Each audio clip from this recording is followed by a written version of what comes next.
Il perturbe énormément parce qu'en fait, ce qu'il propose, c'est pas de prendre le pouvoir.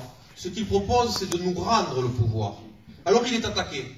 Il est attaqué avec trois axes qui ont été très forts et que vous avez tous entendus les uns et les autres. D'abord, c'est un genou, il est trop jeune. Et cet argument se retourne contre les personnes qui ont voulu le faire parce qu'on nous dit on en a marre de voir les mêmes et place aux jeunes. Ensuite, on l'a attaqué sur sa vie privée, sur sa femme.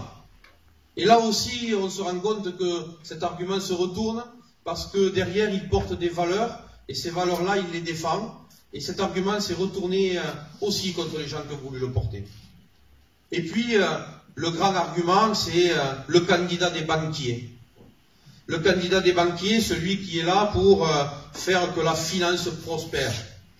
Cet argument-là aussi se retourne contre les gens qui ont voulu l'apporter, parce que derrière, ce qu'il apporte dans les relations avec la banque, c'est sa connaissance, son expertise du monde économique, et donc derrière, on a quelqu'un qui va nous proposer un projet qui va être vraiment novateur par rapport à ce qu'on a pu connaître. Alors, maintenant, on nous sort un quatrième argument. Ce quatrième argument, c'est Emmanuel Macron n'a pas de programme. Emmanuel Macron n'a pas de programme. Si vous écoutez toutes les personnes qui se présentent dans les autres partis, ils nous disent tous « Ah non, mais Emmanuel Macron, il fait la une de Paris Match, Emmanuel Macron, il remplit des salles, on était 12 000 à Paris, mais il remplit des salles, mais il raconte rien, il n'a pas de programme. » Or, le programme il l'a, je vais vous en donner quelques lignes, mais avant cela, deux choses. D'abord, que nous font et que nous proposent les autres partis ou les autres candidats? Ils nous proposent un catalogue de la redoute. Un catalogue épais comme ça, où chacun y met ce qu'il veut. Alors tu veux ça, tu auras ça. Tu veux ça, tu auras ça. Du chômage, vous n'en voulez plus, vous inquiétez pas, il n'y aura plus de chômage. Des fonctionnaires, il y en a trop, on les supprime, c'est pas un problème.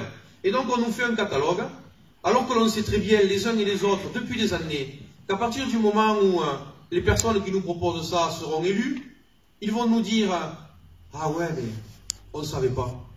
La France est plus pauvre que ce qu'on pensait. Et en fait, on ne peut pas se payer le catalogue de la redoute. Ah ouais, mais vous savez, les fonctionnaires, on veut les supprimer, mais ces méchants de syndicats nous empêchent de supprimer les fonctionnaires. Ah ouais, mais quand même, les professeurs, on ne peut pas les supprimer, parce que dans la page X de notre catalogue, on avait dit qu'on allait renforcer l'éducation nationale. Et donc, on se retrouve avec un catalogue qui n'est jamais appliqué. Et moi, ce qui m'intéresse dans la démarche d'Emmanuel Macron, c'est qu'il est sur du participatif. Il nous propose de donner du sens, il nous donne de l'intelligence, il nous propose de donner de l'intelligence. Et souvent, bien sûr, les méthodes participatives, les uns et les autres, on en a entendu, mais on se retrouve avec un agrégat de propositions ici et là. Or, et moi, pour avoir discuté avec lui et avec son staff, ce qui est intéressant dans la démarche, c'est que véritablement, il donne une approche globale, un projet global, qu'il va nous présenter très prochainement, début mars, mais il aura pu construire progressivement et véritablement donner une dimension à son projet qui ressemble à autre chose qu'une liste à la Prévert. Alors, ces quelques éléments, je vais vous les donner, mais d'ici les élections présidentielles, il nous reste maintenant 80 jours. 80 jours pour faire comme lui, pour expliquer, pour des fois bousculer aussi les choses qui sont en place, pour une expression que j'aime bien, renverser les tables, faire passer des messages. Il le fait et nous devons le faire avec lui pour que la France avance. Il y a eu Marseille, il y a eu Strasbourg, Paris, Lille, Montpellier. Demain, nous serons un certain nombre à Lyon. Et Emmanuel Macron se bat pour faire avancer la France et pour expliquer sa démarche et donner une nouvelle vision, une nouvelle dimension à la France. Ce soir, nous sommes à Villedaigne, un peu plus de 120 ou 130.